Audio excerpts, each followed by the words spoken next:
a rich man's world. I have turned the soul of this beautiful land, but that beauty, a rich man's world. I have turned the soul of this beautiful land, but My name is Brad Siegel, and I'm the host of Red Lens, a political photography podcast. Today's guest is coming to us from the East Coast, from New York to be specific. She's a sports photographer, which I look forward to hearing more about. And she has come out to Minnesota several times to document the protests demanding justice for George Floyd and the many other families of people murdered by the police. So I really appreciate you taking the time to talk with me. Welcome to Red Lens Podcast, Lucy Baptiste. Thank you for having me. I'm looking forward to this interview. Yeah, me too. So why don't we start with just a little bit about yourself? Who are you? Where do you live? I already said New York, but maybe be a little more specific. And what do you do? Okay, so again, I'm Lucy Baptiste. I'm from Brooklyn, New York. I am a full-time photographer, 9 to 5. I work with Outfront Media, and then freelancing, I do photojournalism and sports photography. Okay, so you do photography as your main income. Okay. That's more recently, but we'll touch base on that, how that happened. Sure, yeah. On Instagram, you post a lot of sports photography, and you mentioned that that's something you do, especially basketball. Can you tell us about that? How did you get into sports photography, and what do you take photos of? Yes, of course. So I got into sports photography. So I am a mom of 3 children, 2 boys, 1 girl. And I got into sports photography when they were in sports. So my children have been in baseball, basketball, and swimming particularly. And when they played basketball, I got into it really heavy. I love basketball since I was like in middle school. I never played because I have no coordination, but I can coach, I can photograph it. Right. I can tell you all the plays.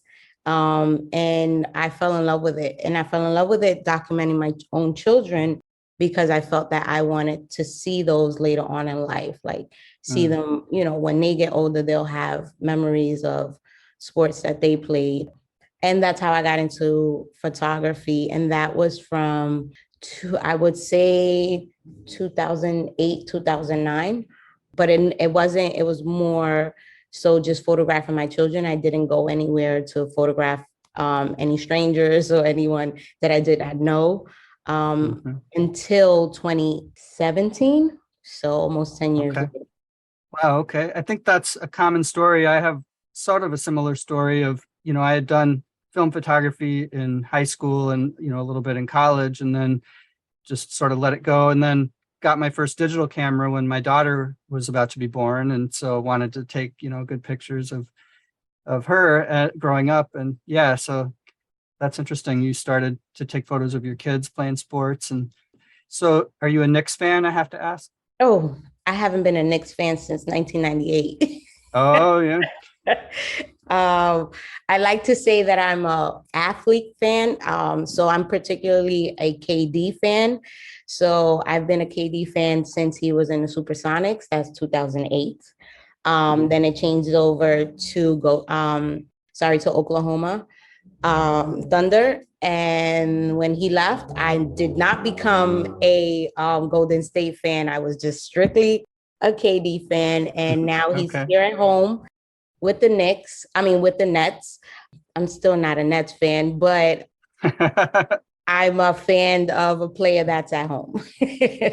All right. That sounds good. Yeah, I actually lived out in New York in the 90s, and around that time you're talking about 98, but I was more of a Bulls fan at that time, during their dynasty. Oh yeah. That's the Jordan era. It is, yeah. And Dennis Rodman, Scottie Pippen. Oh yes. Yeah, cool. So you started taking pictures of your kids playing sports, and then you continued. At some point, you made a leap from that to taking photos of other people playing. How did that happen? And what do you photograph now in terms of sports? Yeah, so here in New York City, summer basketball tournaments are really, really huge. It's really intense. It's about, I can't even name, but there's a lot of summer leagues. Some are bigger, well-known than others. So I, being from the Lower East Side, because I'm originally from the Lower East Side, New York, and that's where my children went to school and played sports at.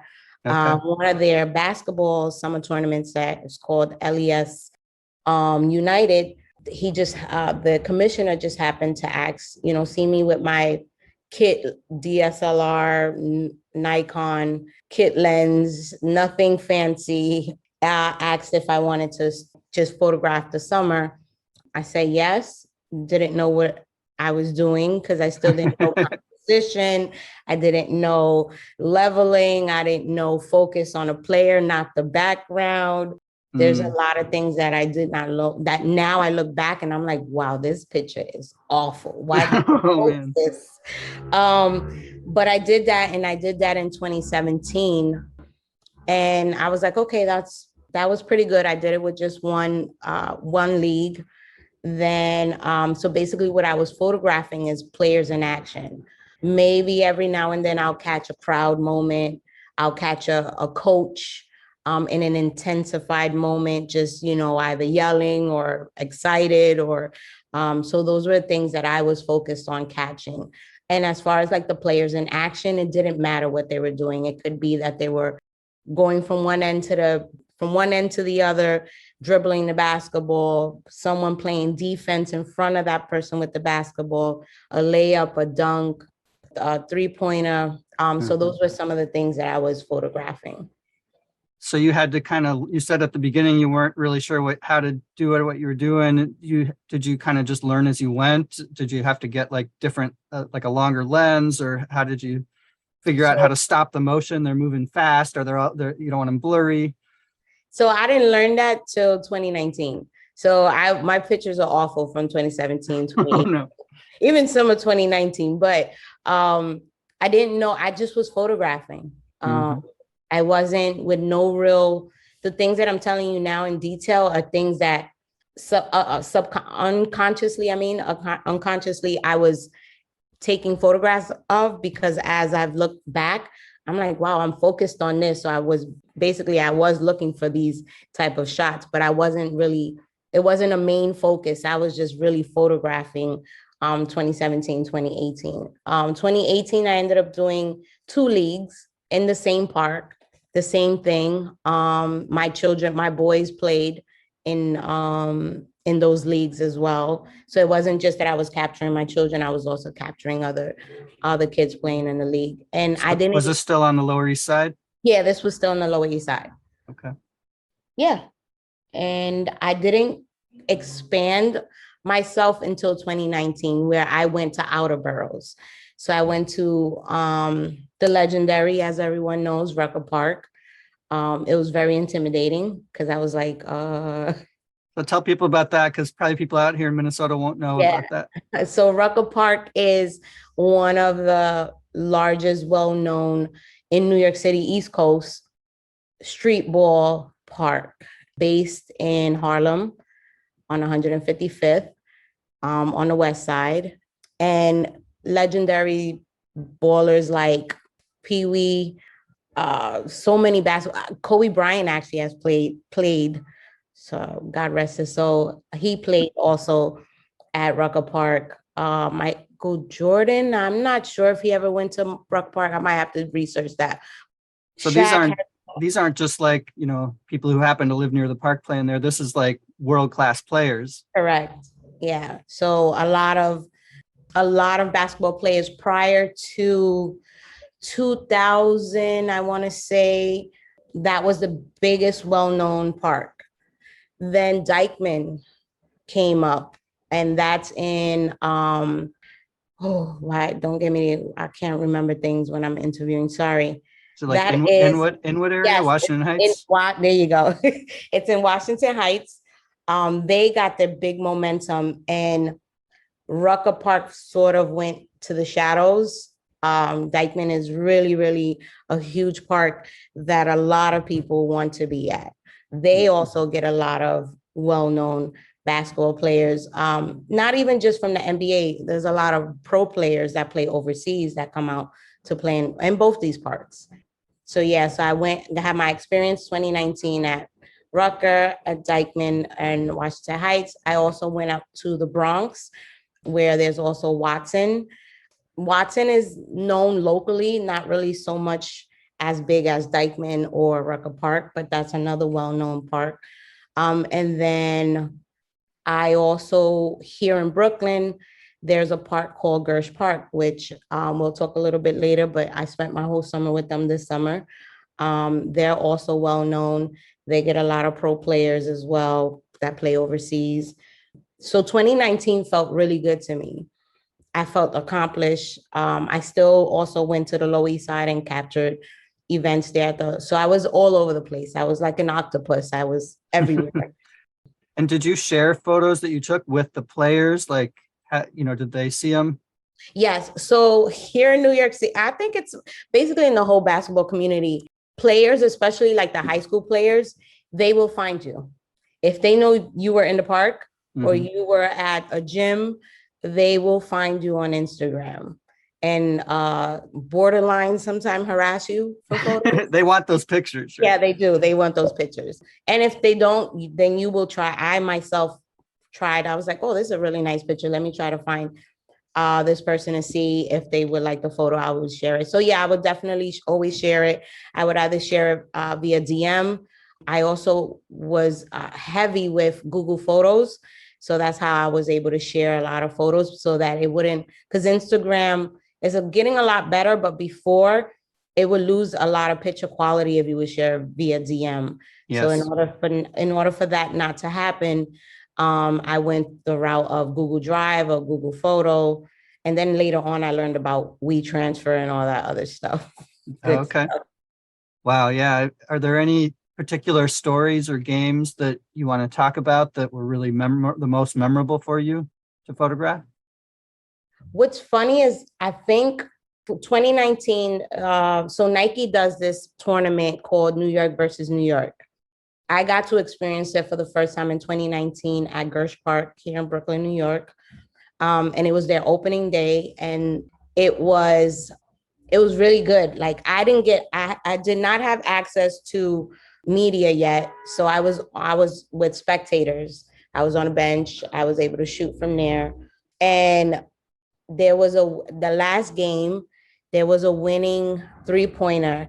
But before that winning 3-pointer, the announcer, so here and also, let me just paint the picture.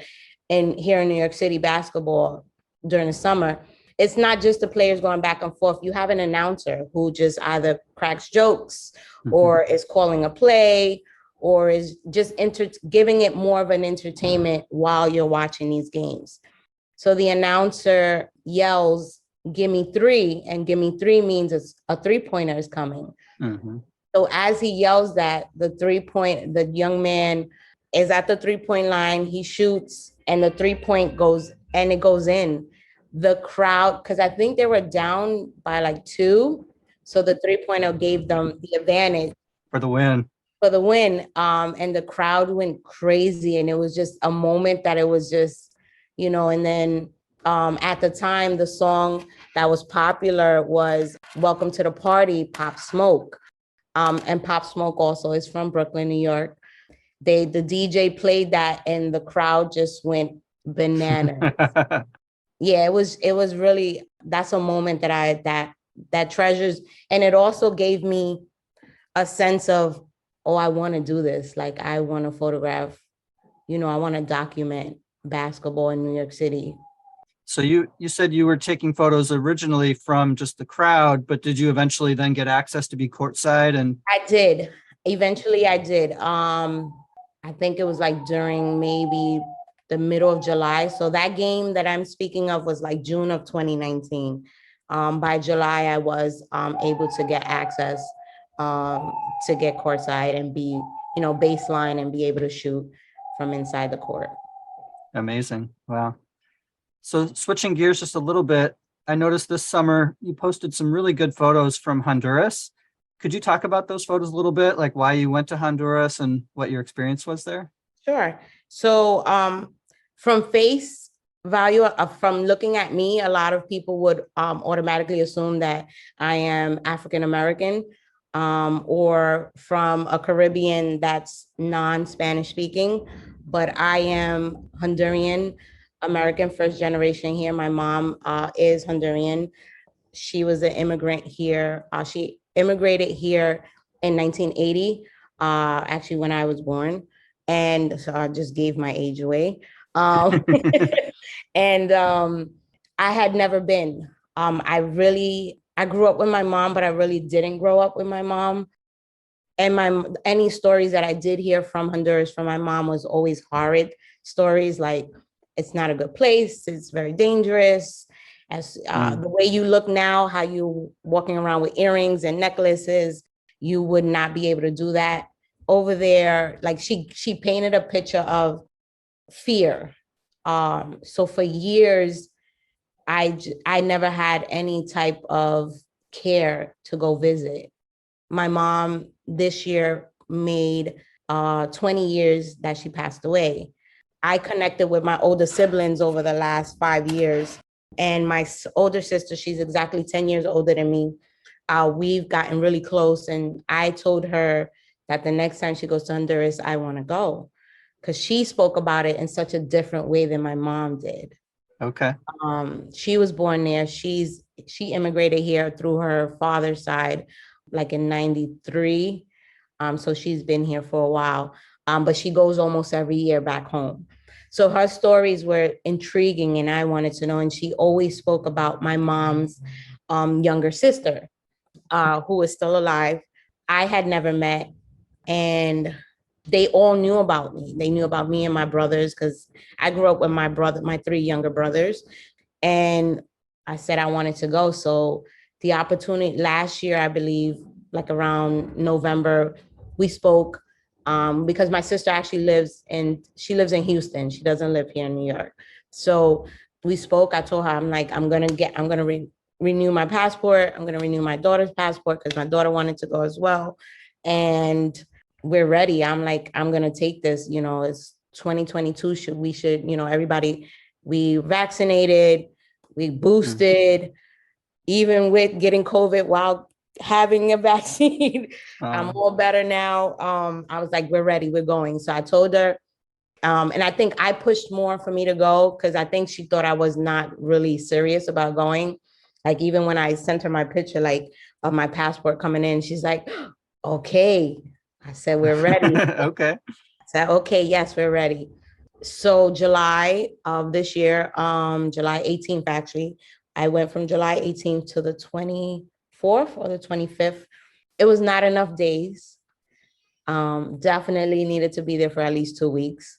But I had anxiety leaving because I had a connecting flight from New York to Houston. That's where I met my sister. And then we all were on the same plane going to Honduras.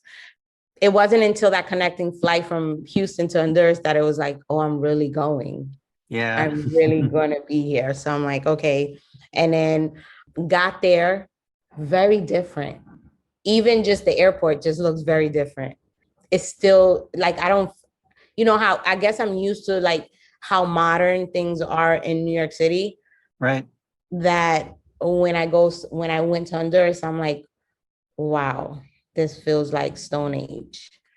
Even like their carousel of baggage claim, like that looks different. We got out the airport. I have the story in my mind of my mom about the airport. So I'm like, I tucked my chain in, I took my earrings off. Right. Mind you, these are stories of when I was a kid. So, and I'm like, I'm an adult now, and I'm like, okay, yeah, I am with my sister, but I don't know. So we ended up, we got a car, like a little van, because it was about 6 of us. So it was a lot of luggages. Okay. We got into like this van that was driving us to her house that's in La Ceiba. So La Ceiba is maybe like central of Honduras, is like in the center. That was 3 hour from the airport, a 3-hour ride. Okay. To there.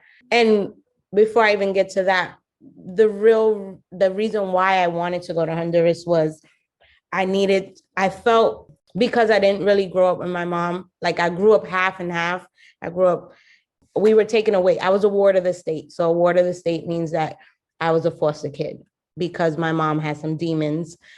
She was an alcoholic. She couldn't really care for us like she should have. I later on learned that she had a lot of demons. I forgave her because I was mad at her for a very long time, even into my adulthood.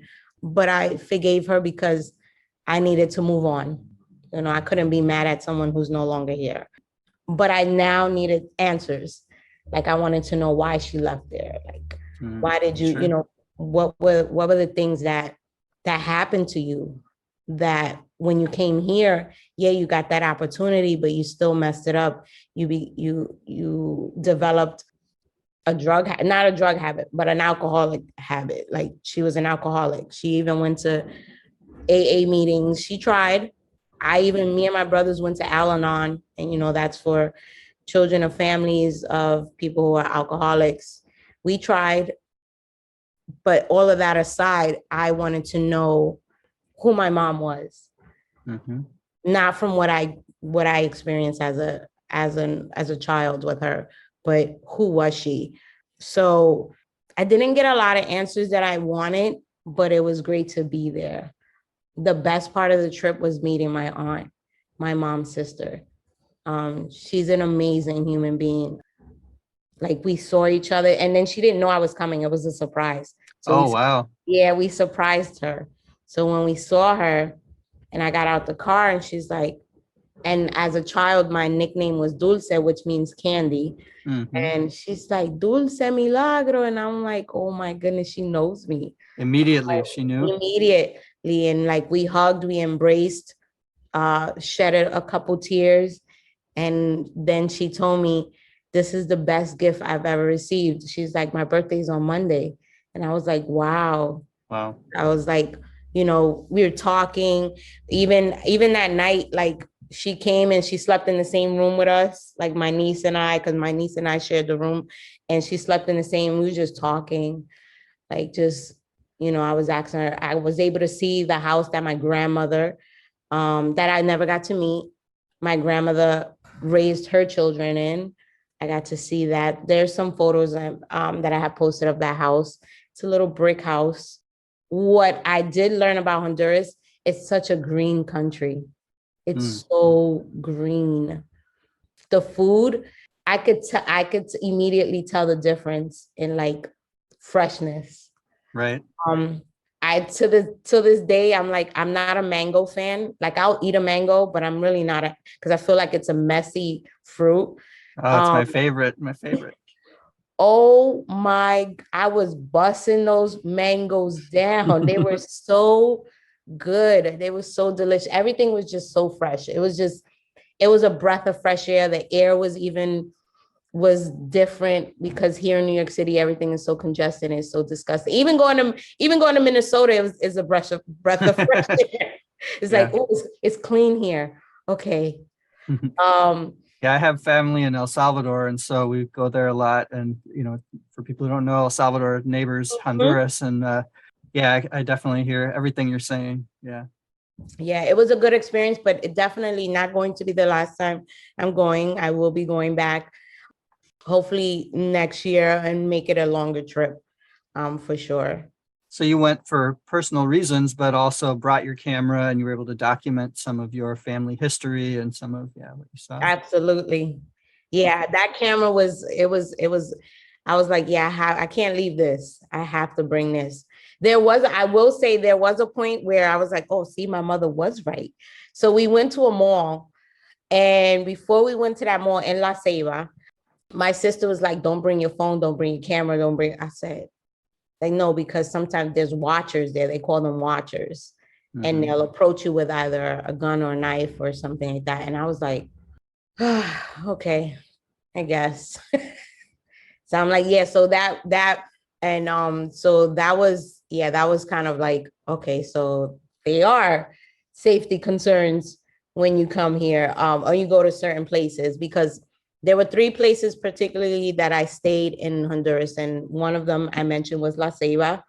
Limon is another place because my sister has a house there too, and that's more beachside and is more close to the Caribbean Sea, which If you ever get to swim in the Caribbean Sea, please do. Mm. It's such a breath of fresh, like it's so amazing. Like I even gave myself a sand bath, like while I'm just sitting there. Like Wow. it was so different. It was like I just wanted to sit there for hours.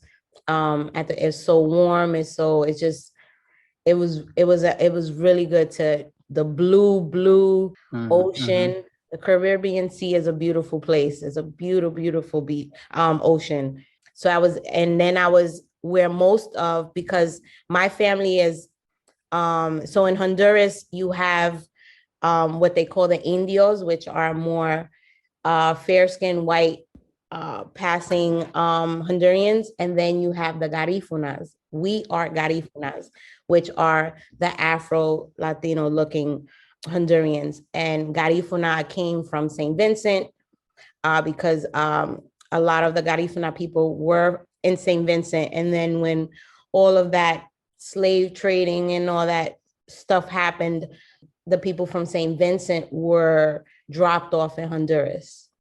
Okay. So and that's like on the west coast, the Atlantic coast of Honduras, right? Yes. Yeah. So, and that part is called Triunfo de la Cruz.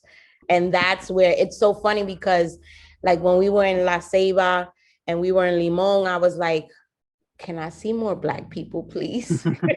Yeah.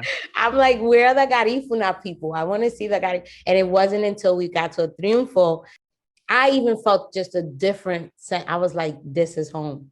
Like, this is where I was like, and my aunt, Nana, that's her name, her tia Nana, she was like, she told me, she's like, we have a large family. Like our family is huge. And I was like, so good to know that because my family has always been just me and my kids, you know. I mean, I have my sister, she's in Houston. I have my brothers, but you know, they live their own lives, you know, but it's good that it's extended beyond them. Finding those connections, yeah, to a larger family. That's amazing. Yeah, and that's from my experience too, visiting El Salvador a lot, is, you know, El Salvador is on the Pacific coast, and so it doesn't have that same history of the slave trade, you know, from Africa, bringing a lot of African people. But there were Black people there, it's my understanding, but because of the extreme racism, and they really don't have almost very much of an African descended population in El Salvador, and probably true, you know, in that part of Honduras that borders El Salvador. That seems to go with what you were saying, that until you get closer to the West Coast, you know. Absolutely. Yeah. But they do have a lot of the indigenous. There's a lot of indigenous in both El Salvador and Honduras. That whole Central America, actually Guatemala, all of it. Has a lot, because I did my ancestry and I have a lot of, I ended up having I didn't know that, but I had a lot of indigenous in my DNA. Oh, wow. Yeah. Amazing. So you mentioned before that you now do photography as the way you make your living. Can you talk a little bit more about that? Like, how are you able to do that? It's something that it can be hard for people to figure out how to do, or how do you piece together enough work? Yeah, that's amazing. Right. So we're gonna go back to 2018. So 2018, up until 2018, I worked in healthcare. I worked as a manager of grievance and appeals in healthcare, which is a jaded bureaucracy. It's gray. There's no black and white. I did that as a manager, I did that for 5 years. But overall, I worked in healthcare for like almost 10 years. And in 2018, I had a falling out with a supervisor, and not a falling out in a bad way. It was just like we had a difference of opinion. They wanted to run it a different way. I no longer felt that was suitable. And they were going to transfer me over to another department, also lower my pay by $5,000. I told them that I would give them a decision the next day. The next day I came in and I handed my resignation, gave them 5 weeks, which is typically more than typical. Right. In the 2 weeks, no plan. Oh no. No plan. Don't know how I was gonna make my next check. Don't know how I was gonna pay rent. My children were still kind of middle school, beginning of high school. So they were still, I still had to feed them too. Mm-hmm. And I did it. I did, in between 2018 and March of this year, 2022, when I just landed that full-time photography job. I jumped from a lot of different jobs. I was consulting at a startup as a customer engagement person. I didn't like it, quit. Then I was still doing a little bit of my photography. So I was getting a little bit, but even that was not paying any bills or any of that. So I still had to, find those 9 to 5s. And it wasn't until this March, well, actually, I applied in February, Out From Media. So they're the ones who do billboards, transit, advertising. So they have clients like Apple, Disney, NBC, ABC. Okay. Here in New York City is really large because we have Times Square, and then we have the commuter rails, which is Metro North or Long Island Railroad, and then we have regular MTA, which is the buses and the subway. So we have a larger advertising opportunity here in New York City. They were looking for a photographer, and I applied. I looked at the description. I'm like, okay, I can do this. I'm like, March, I got a call. If I was able to interview that same day in the afternoon, like it was like 2 p.m. And I was like, sure. And I was coming at my ends because I was like, unemployment is like not gonna kick in. Unemployment was almost finishing actually. So I was like, oh yeah, I don't know what I'm gonna do. I got the call, had the interview, then was told basically that 2 days later that I would interview with like the regional manager, she was based out of Boston. Had the interview with her. Then I had an interview, informal interview, like on a weekend by who would be my supervisor, and asked me about, because apparently the regional manager didn't really want to hire me because I didn't have a vehicle. And but it didn't say that in the job description. It just said, do you have a license? Okay. But he was going to go to bat. He asked me if I use vehicle, how do I use vehicles? So I said, I rent cars. I'll use Zipcar, I'll Hertz, whatever. He said, by Monday, you'll have an answer. So that was like a Saturday. So all of that happened within 1 week. And he said, by Monday, you'll have an answer. And by 2 p.m., I was offered the position for photographer that I would start March 21st, pending the 2 weeks of background check and DMV record and all that stuff. And that's how 7 months later, I'm still working with them and I don't have a complaint in the world. That's amazing to be able to do that full time. And so do you see your work on the subway and on, Metro North and stuff? So what we're photographing is, so I thought that's what it was, is like they were going to show it. They do post it on their websites, like our best photos of the week, but we're photographing for the clients.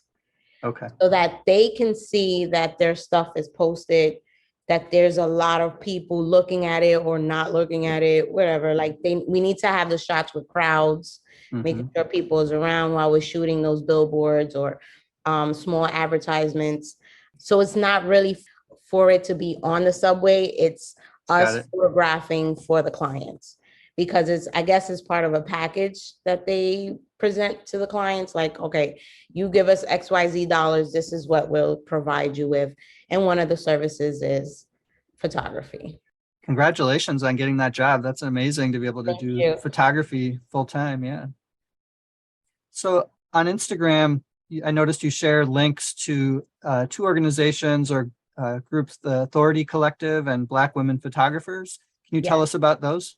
Of course. So Authority Collective was one of the first groups that I joined in 2020. Yeah, it was 2020. It's like a small form that you fill out. Actually, Authority Collective didn't take that long, but maybe took a month until they decided, like, all right, we'll let you in. So what it does is it gives us the opportunity for networking, job opportunities, workshops for photographers. Okay. Black women's photographer, as stated, it's basically giving that particular group, us, Black women or non-binary women who don't, those opportunities that are hard for us to get through. The person who created Black Women's Photographer, she created it during the pandemic in July, and created this database of Black women photographers so that any type of media that is needed. So they just give us opportunities. I can't say I haven't received like an opportunity through them per se, but I'm also not on it on the Slack channel as often as I should be, because I do miss opportunities because I'm not on the Slack channel like I should be. But they do. That's where we are informed of those opportunities. There is a workshop coming up at the beginning of October for Black Women's Photographer. It's like a 2-day weekend, 2-day networking event with some pretty awesome photojournalists and like photographers that are going to be like speaking about their experiences. So there's going to be things like from pitching to publications. So you got an assignment, now what? Like those type of questions, like what are they going to, and ethics and how not to, take these opportunities for granted. Bookmaking, if people want to make books. And I saw that you had that as a question. So I do have something in mind. Navigating the industry of photography. So those are some of the things that we'll be discussing during that 2-day event, networking event. So I embrace that. Like I embrace those opportunities. So that's why I joined those groups.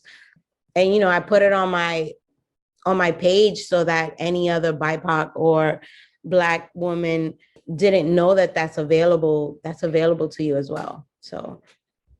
So yeah, now let's talk about Minnesota. So you live in New York, but you came out to Minnesota several times after the police murdered George Floyd in 2020. Yeah, I'd like to talk about that a little bit. When did you first come out here, and what made you feel like I need to travel halfway across the country to be there? Like, did you know people here, or did you just like come out?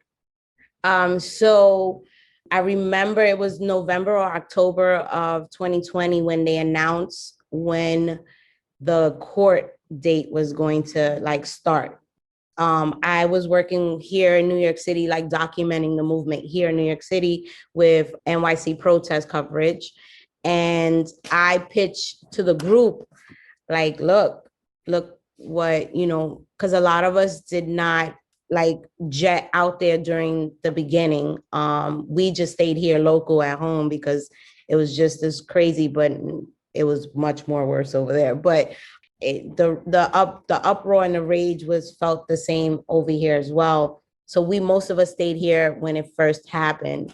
But I saw an opportunity to go and document the trial early on, even before 2021 came. So I pitched it to the group. No one bought, no one bit. I was like, okay, whatever. They probably think, again, people really don't take me serious. I don't know why. So I'm like, so as March was coming closer, I think it was February, I was like, I think actually I did my taxes. So I'm like, I had a little bit of tax money. So I'm like, you know what? I'm booking my flight. I'm like, I'm going to just go from like the weekend. It starts on a Monday. I'll leave a Friday. I'll come back like on Tuesday or something like that. I made it very short because one, to answer one of your questions, no, I did not know anyone in Minnesota. To answer the second question, I've never had been to Minnesota. It's too cold. It's true. And third, I never imagined, like prior to the murder of George Floyd, I never thought about ever going to Minnesota. Never. Like that was not on my list to be like, oh yeah, I'm going to go visit Minnesota. The Midwest was not my thing. People on the coast sometimes call us the flyover states, but Yeah, it is. I did fly over you guys a lot when I would go to LA and stuff. see, yep. So I bought my flight. No, I didn't. I did not know anyone there. About a week before I was coming, one of the people in charge of NYC protest coverage, I asked him if his name is Kevin. I asked him, like, do you know anybody? Like, how can I find out where anybody is at? Like, how can I connect? What actions are happening? How are they gathering? Because I have no clue. I didn't know where to be. I connected with your Instagram first before I headed out, Brad Siegel, and then it was I want to say Xavier, Zay Photos.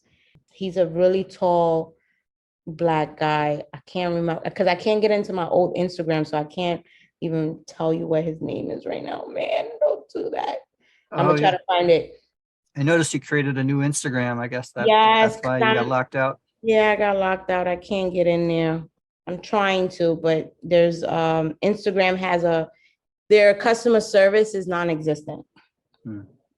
So you flew into Minnesota, and then where did you go? What did you do? So I flew in. I actually, before I even got there, I did an Airbnb because I didn't really, because we were still in the middle of the pandemic. There was no vaccines. There was no nothing. So I don't know why I chose an Airbnb versus a hotel, but I felt it was safer. I don't know. Yeah, you wouldn't have to be around other people as much. Yeah. So I did the same thing when I went out to New York, actually in January 2021, because the flights were so cheap, and I had just left my day job and had the time to do it. So went to go see a bunch of old friends. But yeah, I stayed in an Airbnb too, so I wouldn't have to stay with anybody with no vaccine. So I was like, so I did that, and I stayed on. Is it called? The neighborhood is WHITT. Whittier? Yeah, Whittier. I stayed in that area. Some new like condos or like apartment buildings in that area. I stayed there a couple times during my back and forth. So I got there March 6th. And I think the trial was starting like March 8th or March 9th. Mm-hmm. And what I learned is from you and the other photographer was a lot of the announcements were on Facebook. And I was like, oh my God, have they not updated yet? I haven't had Facebook for like 7 years because I ended up deleting my Facebook. I don't even go in it. I can't even remember the password, even if I want to. Yeah. But so I was being sent a lot of like screenshots from like Facebook posts. And then when I got there on March 6th, there was an action at the governor's mansion. So I dropped off my stuff, got my camera gear, jumped in a Uber over to the governor's mansion, got there, didn't know soul, started photographing. After the action, I connected with Brandon Tulloch. Didn't know him. What happened is that when he saw me, I was wearing a sweatshirt that said "Unfuck the World." Mm-hmm. He knew where that sweatshirt came from. So he was like, "You're from New York?" And I was like, is it written all over my face? I'm like, yeah. He was like, "No, it's your sweatshirt."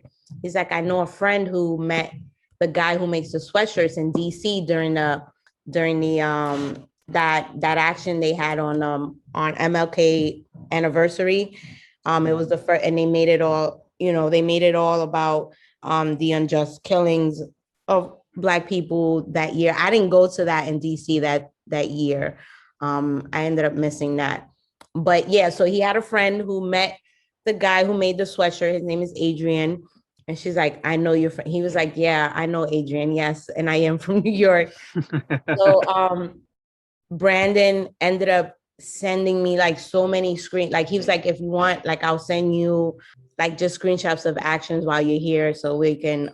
And then it was somebody else that I met too as well that they had also provided me with like screenshots of actions that were going on throughout that weekend going into the beginning of the trial.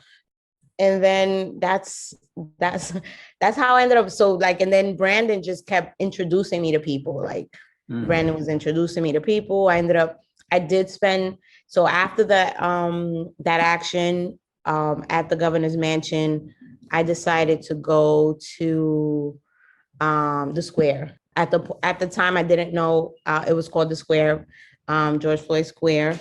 Right. I wanted to personally pay my respects, say a little prayer. And when I was there, it was, to this day, I don't think I can describe what I felt. Like I tell anyone that asks me, it's like, you have to go and feel it for yourself. It's a feeling, it's not something I could really talk about. And I think what hit me the most was when I went to say their names. Cemetery. The park there, yeah. Yeah, that's in the back. That's and you can see, you know, all the names of all those that have been murdered by the system. So yeah, it was hard. I ended up seeing some people that I saw at the governor's mansion. I was already tired, so I was like, it's not a long flight, but I was tired, so I was like, all right, there's nothing else going on. Let me go back.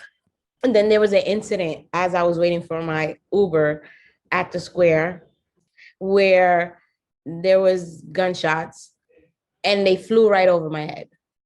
Oh, wow. Tim was there that day. That's how I met Tim that day. And I wasn't in fight or flight mode. I was stuck because I was like, it sounded like it was like a piercing, like it did like phew. And I was like, what is that? And I'm just standing there like a dummy, like on the corner. I'm like, okay. And then Tim and another, I don't know if that person was a photographer, but there was another, it was a woman with Tim, and they're like, I think they're shooting. So I went, instead of staying on the strip on 38th, on Chicago, I ended up turning the corner, and there was this house. The lady was like, you want to come up to the porch? Like, I was like, no, I'm okay. I don't think it's going to come this way. I'm waiting for my Uber. But it didn't hit me till I went inside my Airbnb, and I was like, was I just in the middle of like a shooting? Like, unfortunately, the person that I ended up getting shot ended up passing away that day. But that was my introduction to Minneapolis. It's like you growing up, you know, in the Lower East Side and Brooklyn, and who would think you'd come to Minnesota and be in the middle of a gunfight, you know? Yeah, I was just like, wait, what happened in the 3 seconds that I walked from 38th in Chicago down to meet my Uber? I'm like, that's okay. This is how y'all, okay. I was like, I just had to take it with like, okay, be extra cautious, and that's it. Like, yeah, no, that's a reality of that corner for sure, going back well before George Floyd was murdered, you know. Yeah, I'm sorry you had to experience that while you were here.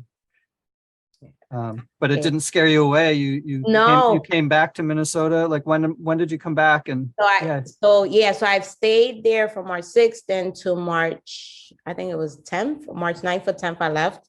And then I came back towards the end of March. So it was like that time I stayed a little longer. I think I stayed like 5 days. And I think that day it was jury selection, I think, or was the beginning juries. It was in the middle, or it was the trial was jury selection was the 9th or the 8th. And then I think during those 2 weeks they did do the jury selection. And I think it started March 20 something. It was like the end of March it started. So that came back for the beginning of for it to all start. And I stayed a little bit longer. So you weren't coming here like as a correspondent for the New York Times or anything like that, where they were you paying your own way for all of this? I was paying my own way for all of this. Just because you felt like you needed to be here. Yeah. And I didn't answer that question. Yeah, I felt like when I first heard when the trial was going to happen, I was like, you know what? I feel like I need to be there to document it, because I know what the history books are going to write. They're going to write their version. And a lot of it's probably not even going to be true. It's going to be, a sprinkles of truths here and there, and then they'll fabricate the rest. And I felt it was like my duty. Like, I remember when I first heard about it, I was actually in Florida when George Floyd was murdered. And Florida, believe it or not, I don't like that state, but there was a little bit of, I was in Miami, so there was a little bit of uproar in Miami too. There was curfew, there was all of that. Mm-hmm. So yeah, I was, but while I was watching it, while I was in Florida and watching it on TV, I was just like, I was seeing what was happening in New York. They burnt down an NYPD van. I'm like, in Minneapolis, the 3rd precinct is burning. Mm-hmm. I was like, this is and I'm sitting here in an Airbnb in freaking Florida. Like, what the like, no, I need to be there. Like, I was mad that I wasn't home, like documenting even at home. So when that opportunity arrived, well, I felt it was an opportunity to make a dent or provide something of my legacy, was like, I need to document this. This is something that I felt very strong about. I was very upset that I didn't get to capture it from the beginning. And it was never nothing of like making anything. It was just, I just wanted to document it. Like, I wasn't asking for no money, none of that. I didn't, there was a lot of people who traveled to Minnesota with ill intent and not genuine, not even thinking about what they can add of value, but trying to be beneficiaries of something. Yeah, I remember, Dante Wright was murdered after George Floyd. I was there. We're not even, listen, I was going back and forth. So I knew all of this was happening. I was just like, I was just there. Like, literally, I was a couple days, like I was coming back to Minneapolis the 19th, because it was April, right? April. I don't remember the exact date, but yeah, that sounds right. Yeah, it was like April. I was coming back April 19th because I forgot what it was, but I was coming back April 19th because it was deliberation. That's why I was coming back. So I was coming back March 19th, literally a week before I was coming. I think it was April 12th, because you know why? Justin Tigan's birthday. That's what I remember. And Toshira had a little event. She had asked if I was there. I was like, no, I'm coming next week. I'm sorry. And then that's when everything erupted. I remember that. Yeah. And I was able to get access as a photographer at his funeral at Shiloh. And I was there for the funeral, but I stayed outside. I did not go inside. The day before, when it was just a viewing and everyone could go in, I did go in, but I didn't even go close enough to his casket. I stayed, I sat in the back, again, paying my respects. Yeah, it felt so wrong to me, all the crush of national photographers, and so I started trying to get some pictures, and then, I honestly just left because I was like, this is not right. So I did get pictures inside, but yeah, when they were bringing the casket out and it was just gross. I just didn't feel right. It was so like, because I was outside of the entrance or the exit, because when they were bringing him out, and I captured 2 photos. What 2 photos? It was his dad holding Katie's shoulder, and then his dad, all you see is his eyes in the limo. And that was enough for me. I was like, because I even saw when they walked past with the casket, my camera went down, but it was just great. There was this photographer who had a ladder with him. Yes. Yes. I saw that. I was like, what? I'm like, oh no, I was like, this is different. Yeah. So you mentioned Toshira. So you, at some point, were able to meet her and build that relationship. And so is that how you met a lot of the other families of people who've been killed by the police out here? Yeah, through going to the events, to the actions, whether it was just celebrating someone's, because while I was there was a lot of action. So like every time I would come, I was never not doing something, or not, I never had a moment where I was able to just sit in an Airbnb. I literally just slept there and then woke back up, took a shower, brushed my teeth, got dressed, and headed out wherever I needed to head out.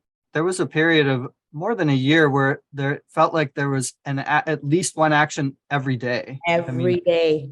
The uprising lasted maybe 5-6 days, and yep. But then that energy of fighting for justice continued. Absolutely, in a very intense way.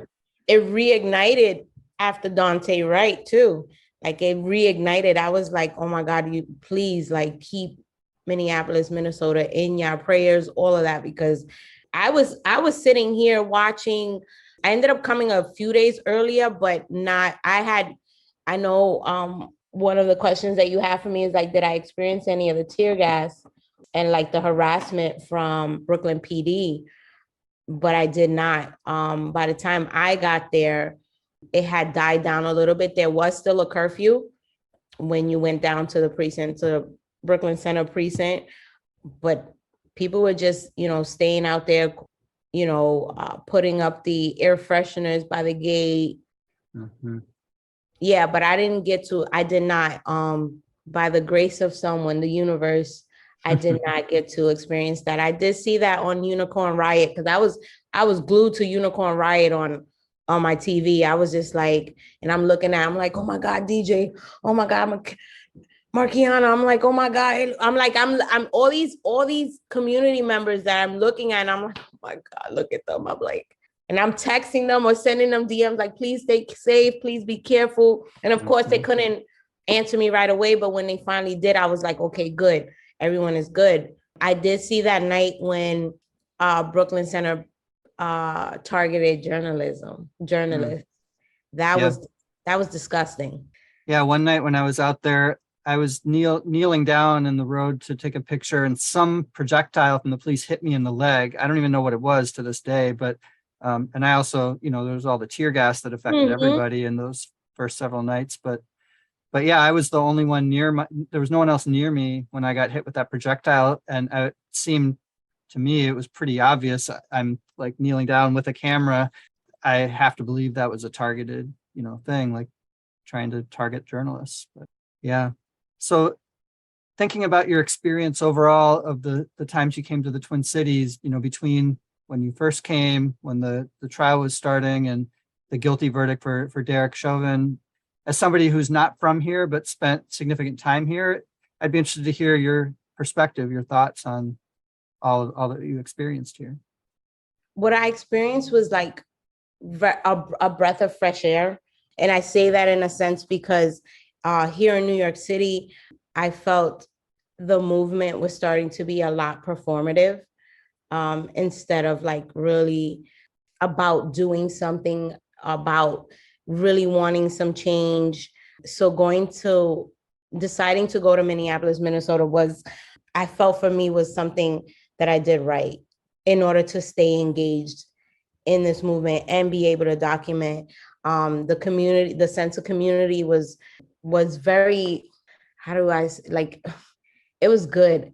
It was good to see, whether down the line there was things happening, I didn't see that. What I saw was really genuine, from George Floyd Square to when we meet up, Operation Pop Up at someone's door, whether it was Mayor Fry's condo or the governor's mansion, or, whoever we needed to go pop out to. Do the die-ins, when we did the die-in at Kim Potter's house, and her neighborhood was creepy. But at night, her neighborhood was this is from a scene of Get Out. Can we do what we need to do and just get out? I'm those are the things that I experienced, and those are things that will stay with me. Those are things that I was able to photograph, that whenever I decide to show all those things, people can see, and I have a story behind all those photos. And it's not just how when I first started, oh yeah, I just took photos. So it sounds like you've thought about maybe doing something with your images to share them beyond just Instagram. Like, have you Yeah. thought about like a book? You kind of mentioned a little bit, maybe an exhibit. So what I'm really thinking about is doing an exhibit. I did wanted to, my projected date a year for it was it's this coming year, 2023. And I only did 2023 because when I was thinking about it in 21, I was like, by then COVID should like really be like, I mean, it'll still be here, but it shouldn't be like such a major concern. That because I want people to come out and see it. So an exhibit has been something I've been really thinking about really, really hard about. It's just I have to put together like what is it going to cost me to like rent a space, printing, all those things. Because I am one who tries to do everything on her own and don't want to ask anyone for help. Uh-huh. So, making sure my finances are okay so that I'm able to do that. And then that's my thing. A book, maybe later on. I am part of right now. I don't think it has come up, but the big thing in New York City was the Black Trans Lives movement that happened. That was really major here. And they have a book, and it's I have one image that they ended up using while I covered that movement out here. And that was the longest lasting movement. That was the last movement that happened before everything ceased. Like everybody just, went back, I guess, to normal, to say the least. Okay. So in terms of what's next for you with photography, it sounds like that might happen, some kind of an exhibit. Yes. Are there other things that you're working on? Right now I'm working I'm working with a film director called Chidi Nobi and another producer. He's a co-producer with myself, Ken G. We've been going back and forth to Minnesota because we've been documenting and interviewing a couple community members such as Brandon, Toshira. We even did Dalal E's dad. We interviewed him as well last October. So we're working on it's like a docu-series. It's called Voices. Okay. And it's just their experience during the movement, what has been happening, what do they see themselves doing in the future. It's just in that element of realm. So Brandon's episode already has been entered in a lot of film festivals. It was recently in a film festival here in New York City. Brandon was flown out, so he was able to come out to New York during Juneteenth weekend. So I got to see some of my Minnesota peoples during that weekend. So yeah, we're just the filmmakers trying to figure out where to take this. Do we want to put it on YouTube? Do we want to put it on like something like Hulu, or I don't know, like that we're still trying to decide. There is funding that's needed. So we've been applying for a lot of grants because we do pay for everything out of our own pocket. So, and grant writing is very tough and very competitive because everyone wants a grant. Absolutely. Yeah. So we're over an hour now. I want to respect your time. No worries. Is there anything else you want to touch on that we didn't get to talk about yet? No, I think we touched on everything. And then I guess the last question then, where can people find you and find some of your work online? So on Instagram, it's Flix by Lucy. So that's FLICKSBYLUCY 2.0. That's my new Instagram. But it Okay. gives there is a link to my main Instagram, so people will be able to go and view my images there. There are images from Minnesota, basketball, all my sports. Everything I documented during the movement is on that main page. Just click on that link and you'll be able to see those photos. And also there's my website, and it's Lucy Baptiste. That's all one word, LucyBaptiste.com. Great. Thank you so much again for your time. It's been wonderful to talk to you. Thank you, Brad, so much. A rich man's world.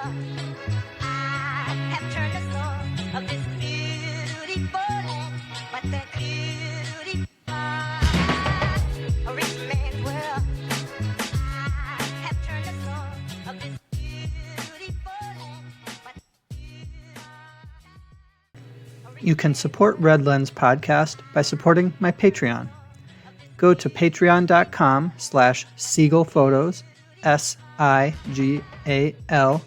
SIGALPHOTOS, and sign up for a small monthly donation. That will go a long way in helping sustain the podcast and my work as a political photographer. Thank you for checking out and supporting Red Lens Podcast.